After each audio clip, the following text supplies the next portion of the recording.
साथियों, तो उत्तर प्रदेश अधीनस्थ सेवा चयन आयोग की तरफ से जो कनिष्ठ सहायक भर्ती होती है, जो कि ग्रुप सी की भर्ती है और एक ठीक ठाक पोस्ट ही है, आराम से ऑफिशियल वर्क है। तो यहाँ पे आप लोगों की टाइपिंग लगी है, जैसा कि आप जानते हैं कि टाइपिंग की आप लोग तैयारी कर रहे हैं। तो बहुत से लोग क्वेश्चन पूछ रहे थे कि सैलरी वर्तमान कितनी होगी और मुझे कितनी सैलरी मिलेगी। ये चीज़ें मैं आपको यहाँ पे बताने वाला हूँ। ग्रॉस सैलरी क्या रहेगी, इन हैंड सैलरी कितनी मिलेगी, सब चीज़ें आपको यहाँ पे विस्तार से मिलने वाली हैं। तो आइए मैं अपने वेतन के बारे में आपको दिखा दे रहा हूँ। सबसे पहले मैं आपको बता दूँ, यहाँ पे जो इस समय डीए है, डीए कितना है 50%। तो इसका मतलब मूल वेतन जो होगा उसका आपको 50% डीए मिलेगा, 1.5 गुना आपकी सैलरी हो जाएगी।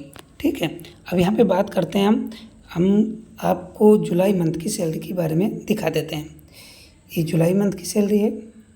ठीक है, जुलाई मंथ की सैलरी, इसमें क्या हुआ है कि आप लोगों का जब ज्वाइनिंग होगी तो आपको बेसिक मिलेगा। मैं आपको जुलाई से पहले जून की दिखा देता हूँ।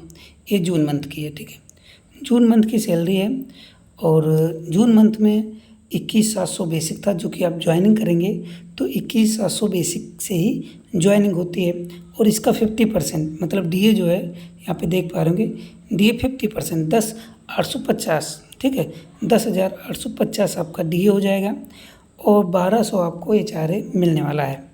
इसके बाद अगर बात करें ग्रॉस अमाउंट, तो ग्रॉस अमाउंट 33,750 हो जाएगा। इसको तीनों को अगर जोड़ेंगे, दूसरी बात 100 रुपये यहाँ से कट जाएंगे। 100 रुपये जीआईएस अमाउंट कटते हैं, जो कि इंश्योरेंस है। और यहाँ पे उसके बाद आपका आगे का कटौती का खेल शुरू होता है। केवल 3 चीज़ें आपको यहाँ पे मिलनी है।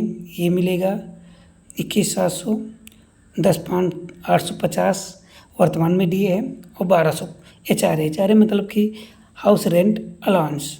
ठीक है, कमरे का किराया, या कहीं कहीं पे 800 मिलता है, कहीं कहीं पे 2,400। तो इसके लिए क्राइटेरिया बनाए गए हैं। जो बड़े महानगर हैं उन पे 2,400, छोटे डिस्ट्रिक्ट हैं वहाँ पे 1,200 और जो तहसील या ब्लॉक लेवल पर हैं वहाँ पे 800। इस तरीके से इसको कैटेगराइज किया गया है। दूसरी बात हम बता दें आपको, जो एनपीएस कितना कटेगा। एनपीएस कटता है 3,255। तो 3,255 किस हिसाब से कटा, मैं आपको यहाँ पे बता देता हूँ। 21,700 प्लस 10,850, इसका टोटल होता है 32,550। ठीक है, आप जोड़ेंगे तो 32,550 होगा। इसका 10% अगर निकालेंगे तो आपको आएगा 3,255। तो यही आपका एनपीएस की कटौती होती 3,255 और एचआरए में से कोई कटौती नहीं होती है, ध्यान रखिएगा। डीए और आपके बेसिक से कटौती होती 10%। बड़ी बात यह है कि यहाँ पे 100 रुपये भी कटते हैं, जो आपके जीआईएस इंश्योरेंस को लेकर हैं। जीआईएस इंश्योरेंस में 100 रुपये कटते हैं, तो 3,255 प्लस 100 तो 3,355 आपका टोटल कटौती हो जाती है। और उसके बाद अगर 33,750 में से आप 33,155 घटाएंगे तो आप पाएंगे कि 30,395 वर्तमान वेतन मिलने वाला है। अब मैं यहाँ पे लास्ट वाला भी दिखा दूँ, जैसे कि आप कंफ्यूज हो गए होंगे कि मैं दिखा रहा था, तो मैंने आपको जून मंथ की सैलरी का दिखाया था। अब जुलाई मंथ की सैलरी का अगर देखें तो यहाँ पे 22,400 हो गया है।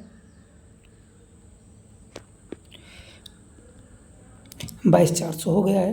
तो 22,400 क्यों हुआ, इस पे भी लोग कंफ्यूज होंगे, क्योंकि जिन लोग पहले से कभी नहीं गवर्नमेंट सेक्टर में रहे तो थोड़ा दिक्कत होगी। 22,400 ये है कि अगर आप 6 महीने सेवा पूर्ण कर लेते हैं ज्वाइनिंग के बाद, उसके बाद अगर जनवरी पड़ता है, पूरे 6 महीने पूरे होने चाहिए, तो पहले अगर जनवरी पड़ता है तो आपको जनवरी में एक वेतन वृद्धि मिलेगी, जो कि इंक्रीमेंट बोला जाता है। और आप लेवल 3 की पोस्ट के इंक्रीमेंट की सैलरी देख सकते हैं। वेतन 7वें वेतन आयोग में ये चीज़ मेंशन है। तो यहाँ पे पहला वेतन जो है बेसिक है 21,700, फिर 22,400, फिर 23,100, इस तरीके से बढ़ता जाता है। 700 बढ़ते हैं, कुछ 5-6 साल बाद कुछ है 800 बढ़ने लगता है, इस तरीके से बढ़ता रहता है। तो यहाँ पे भी अगर देखें तो उसी तरीके से कटा है। 50 एचआरए यहाँ पे भी देखने को मिल रहा है। तो इस तरीके से सैलरी यहाँ पे पूरा डिफाइन करने की मुझे लगता है ज़रूरत नहीं है। उतनी ही सैलरी आपको जो इंक्रीमेंट हो, जो 700 का हुआ है, 700 हुआ तो मतलब कि 1.5 गुना होना है 50%, उसमें भी इंक्रीमेंट में भी आपको डीए मिलेगा। तो यहाँ पे 11,200 हमें जो है डीए मिला। तो 10,850 में से 11,200 अगर घटाएंगे, 11,200 में से 10,850 घटाएंगे तो देखेंगे कि 350 रुपये लगभग इसमें भी वेतन वृद्धि मिली है। 700 वहाँ, 350 यहाँ, टोटल आप देख पा रहे होंगे कि 1,010 रुपये का इजाफा मिला है। बाकी चीज़ें सेम ही हैं, उसी तरीके से देखने को मिलेंगी। अब बात करते हैं कि आपको कितनी सैलरी मिलने वाली है ज्वाइनिंग पे। तो वर्तमान सैलरी की अगर बात करें, अगर अभी आपकी ज्वाइनिंग होती है तो आपको वेतन मिलेगा 30,395। ठीक है, इस वाले का नहीं मिलेगा क्योंकि यह आपकी 6 महीने की सर्विस पूरी होने के बाद 22,400 बेसिक होगा। सिंपल सी बात आप ध्यान रखिएगा। अब बात कर लेते हैं कि अगर आपकी ज्वाइनिंग दिसंबर मंथ में होती है या फिर मैक्सिमम चांसेस है कि अगले साल ही हो। ठीक है, अगले साल होगी तो अभी डीए जो बढ़ने वाला है 3% बढ़ेगा। ठीक है, 3% डीए बढ़ेगा सितंबर में, मतलब कि जुलाई अगस्त की सैलरी में ये जो एरियर के रूप में आपको मिल जाएगा। जैसे अभी माना कि डीए इन्होंने बढ़ाया सितंबर में या अक्टूबर में, तो जुलाई से अगर सितंबर में बढ़ाया, जुलाई अगस्त की आपको एरियर मिल जाएगा जितना परसेंट, जैसे 3% इस बार बढ़ने के चांसेस हैं डीए, तो 3% आपको इसका मिल जाएगा। 21,700 का 3% कितना होगा? तो 21,700 का 3% अगर देखें तो 0,0 7 21, 3 2 5 2 3 6, तो कितना हुआ? 651 रुपये। 651 रुपये वेतन वृद्धि मिलेगी और 651 में से आपको 10% कटेगा, मतलब 65 रुपये एक कटेगा और बाकी आपको मिल जाएंगे। तो टोटल अगर हम कैलकुलेशन करें तो इस हिसाब से आपका सैलरी जो है 3% डीए मिलने के बाद इस तरीके से होगी। 21,700 प्लस 10,850 प्लस 651, ठीक, इतना हो गया आपका टोटल जो है सैलरी होगी। या आपको अगर दिसंबर के पहले आपको ज्वाइनिंग मिल जाती तब के लिए कितनी होगी? 1,0,8,7 21 22 और 1 2 3 33,201। तो 33,201 ये सैलरी आपकी डीए और बेसिक को मिलाकर अगर देखें 33,201, और इसमें आपको माइनस होगी, कितनी होगी? 33,20 आपके माइनस होंगे तो कितनी सैलरी आपके पास बचेगी? ये एनपीएस की कटौती होगी और माइनस में 100 और कर देते हैं तो इसको सीधे 34 कर देते हैं। 100 रुपये आपको पता ही है कि जो इंश्योरेंस की करता है, तो 3420 आपकी कटौती होनी है। तो यहाँ पे कितना हो जाएगा? यहाँ होगा 1 8 और यहाँ पे 9 में से 4 गए तो बचेंगे 7 और यहाँ पे 0 3, कुछ समझ में नहीं आ रहा, 1 मिनट ज़रा, यहाँ पे 9 होगा और यहाँ पे 2, 29,781 आपकी डीए और बेसिक को मिलाकर 29,781 सैलरी बनने वाली है।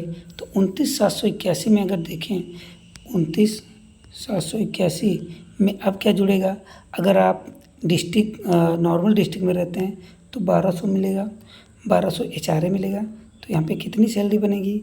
9 0 2 3, तो 30,981 आपकी सैलरी बनेगी। यहाँ पे 30,395 जो कि एचआरए बढ़ के 30,981 आपकी हो जाएगी सैलरी। नेक्स्ट बात करते हैं, अगर आपको एचआरए मिलता है 800 रुपये, मतलब कि छोटे जिलों में अगर आप हैं तहसील में, तो यहाँ पे कितनी हो जाएगी? 1 8, यहाँ पे हो जाएगा आपको 30,581।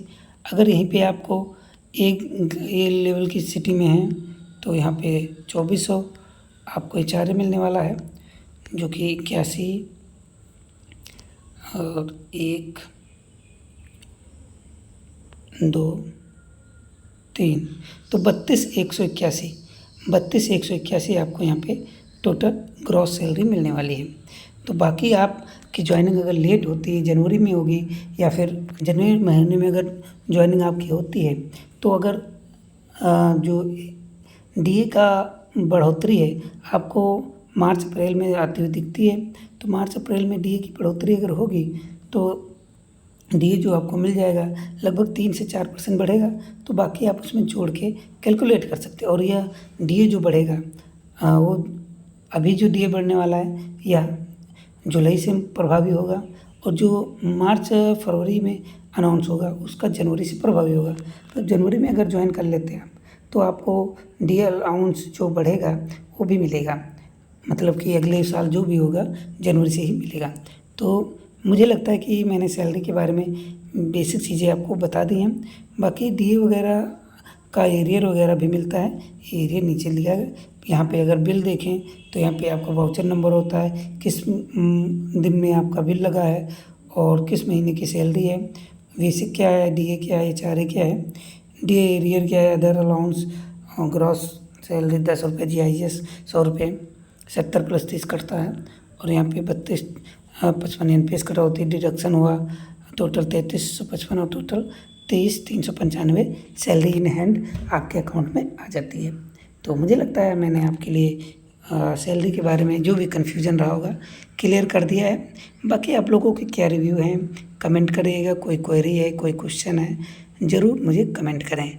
मिलते हैं नेक्स्ट वीडियो में, तब तक के लिए नमस्कार, धन्यवाद, जय हिंद, जय भारत।